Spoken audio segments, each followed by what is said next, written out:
Welcome naman para kay Pangulong Ferdinand R. Marcos Jr. ang inisyal na kinalabasan ng Hatol ng Bayan 2025. Umasa ang Pangulo na mamubuno ng may dignidad, sariling paniniwala at may tunay na intensyon ng mga bagong halal na kandidato ano ba ng kinabibilangan nilang partido.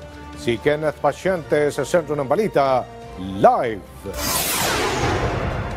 Aljo, satisfied o nasiyahan daw si Pangulong Ferdinand R. Marcos Jr. sa inisyal na resulta ng Hatol ng Bayan 2025. Sa Malacanang press briefing, sinabi ni Communications Undersecretary at Palace Press Officer Attorney Claire Castro na kumpiyansa ang Pangulo sa inisyal na kinalabasan ng 2025 midterm elections dahil daw ito sa pagkakabilang ng mga senatorial candidate na pinaniniwalaan ng Pangulo na may dignidad, sariling paniniwala at may tunay na intensyon na makapaglingkod sa bayan. Umaasa raw ang Pangulo na magtutulungan ang mga bagong halal na kandidato anuman ang kanilang partido tungo sa pagtugon sa tunay na pangangailangan ng taong bayan at hindi sa pansariling interes. So anumang kulay yan, wini-welcome po talaga ng Pangulo na makaisa ang bawat leaders natin para tugunan kung ano man ang problema at magbigyang solusyon ang pangangailangan ng mga kababayan natin. At inaasahan din po ng administrasyon ang presensya ng lehitimong oppositionist.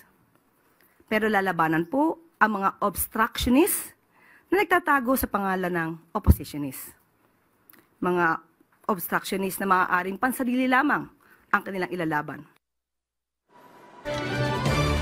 Sa pagkakabilang naman ng 6 na administration bets sa Magic 12 sa partial and unofficial tally ng katatapos na eleksyon, tiwala ang palasyo na nagpapakita ito na maraming Pilipino ang kumpiyansa at naniniwala pa rin sa pamahalaan.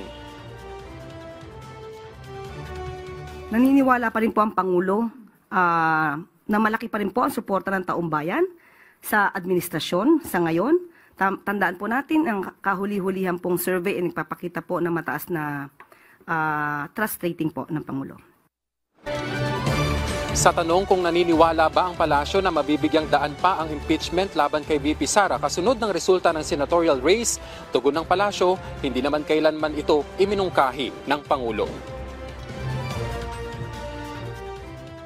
Wala pong anumang balita patungkol sa pagpursu ng Pangulo sa impeachment or sa impeachment trial ni VP Sara. So yan po ay ating tinututulan at pinasisinungalingan po. Wala pong sinasabing anumang pagkumpiyansa na para mapatalsik o matanggal sa pwesto ang Vice Presidente. Aljo, hinimok naman ng palasyo ang taong bayan na igalang kung anuman ang naging resulta ng Hatol ng Bayan 2025. At yan na muna ang latest. Balik sa iyo, Aljo. Maraming salamat, Kenneth Pasyente.